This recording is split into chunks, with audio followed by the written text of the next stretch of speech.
ಈ ಒಂದು ಪೌಡರ್ನ ರೆಡಿ ಮಾಡಿಕೊಂಡು ಚಿಕ್ಕಡಿಕಾಯಿ ಪಲ್ಯ ಮಾಡಿದ್ರೆ ಅನ್ನದ ಜೊತೆ ಮಿಕ್ಸ್ ಮಾಡಿ ತಿನ್ನಕ್ಕಾಗ್ಲಿ ಚಪಾತಿ ಜೊತೆಗಾಗ್ಲಿ ತುಂಬಾ ಚೆನ್ನಾಗಿರುತ್ತೆ.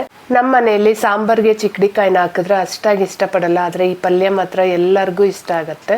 ನಾನಿಲ್ಲಿ ಅರ್ಧ ಕೆಜಿಯಷ್ಟು ನಾಟಿ ಚಿಕ್ಕಡಿಕಾಯಿನ ತಗೊಂಡಿದ್ದೀನಿ. ಮೇಲೆ ಇರೋ ನಾರೆಲ್ಲ ತೆಗೆದ್ಬಿಟ್ಟು ಚೆನ್ನಾಗಿ ವಾಶ್ ಮಾಡ್ಕೊಂಡು ಬೇಕಾಗಿರೋ ನೀರು ಉಪ್ಪನ್ನ ಹಾಕಿ ಬೇಯಕ್ಕಿಟ್ಟಿದ್ದೀನಿ. ನಂತರ ಸ್ಟವ್ ಮೇಲೆ ಬಾಣಲಿನ ಇಟ್ಕೊಂಡು ಒಂದ್ ಇಡೀ ಕಡಲೆ ಬೀಜನ ಹಾಕಿ ಅದು ಆಲ್ಮೋಸ್ಟ್ ಫ್ರೈ ಆದ್ಮೇಲೆ 1 ಟೀ ಸ್ಪೂನ್ಗಿಂತ ಒಂದ್ ಸ್ವಲ್ಪ ಜಾಸ್ತಿ ಧನಿಯಾ, ಖಾರಕ್ಕೆ ತಕ್ಕಂಗೆ ಒಣಮೆಣಸಿನ್ಕಾಯಿ ಸಹ ಹಾಕೊಂಡು ಫ್ರೈ ಮಾಡ್ಕೊಂಡಾದ್ಮೇಲೆ 1 ಹಿಡಿಯಷ್ಟು ಒಣಕೊಬ್ಬರಿ, 1 ಸ್ಪೂನ್ ಜೀರಿಗೆನ ಸಹ ಹಾಕಿ ಇದೆಲ್ಲ ಪೂರ್ತಿ ತಣ್ಣಗಾದ್ಮೇಲೆ ಪುಡಿ ಮಾಡ್ಕೋಬೇಕು.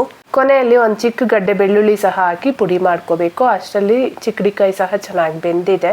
ಒಗ್ಗರಣೆಗೆ ಎಣ್ಣೆ, ಸಾಸಿವೆ, ಕರಿಬೇವು, ಕಡಲೆಬೇಳೆ, 1 ದೊಡ್ಡ ಈರುಳ್ಳಿ ಸಹ ಹಾಕಿ ಸಾಫ್ಟ್ ಆಗೋವರೆಗೂ ಫ್ರೈ ಮಾಡ್ಕೊಂಡು ಚಿಕ್ಕಡಿಕಾಯಿ, ಉಪ್ಪು, ಅರಿಶಿನ, ಮಾಡಿಟ್ಟಿರೋ ಪೌಡರ್ ಸಹ ಹಾಕಿ 1-2 ನಿಮಿಷ ಮಿಕ್ಸ್ ಮಾಡ್ಕೊಂಡ್ರೆ ಸಾಕು. ಟೇಸ್ಟ್ ಮಾತ್ರ ತುಂಬಾ ಚೆನ್ನಾಗಿರುತ್ತೆ. ಮಿಸ್ ಮಾಡದೆ ಟ್ರೈ ಮಾಡಿ.